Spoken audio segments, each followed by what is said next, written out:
The 60 for Nip game is iconic, and I don't think it gets talked about enough. The day that Nip died, I was actually doing rideshare, and I picked up these three beautiful black men in Venice Beach. And they got in the car, and they didn't speak. And y'all know that you do not come into black spaces without speaking. You just don't do it.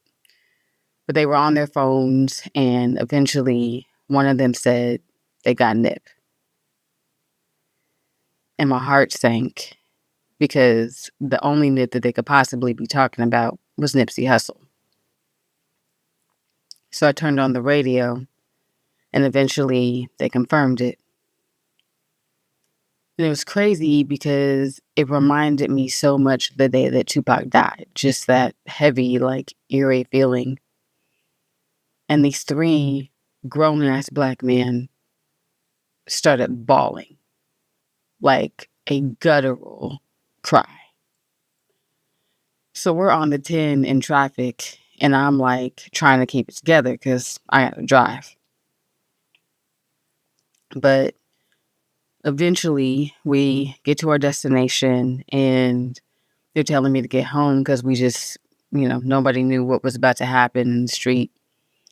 So I went home, and a few days later to have Russell Westbrook play that game and get 60, it just was such a beautiful, bittersweet moment to really symbolize what the culture and the community were feeling. But then a couple of days later, when they had Nip service and they had the processional all through LA, I drove down Slauson that day, and the streets were lined from Slauson and La Brea all the way to Slauson and Crenshaw. And it was just a sea of beautiful black people, all peaceful, all love.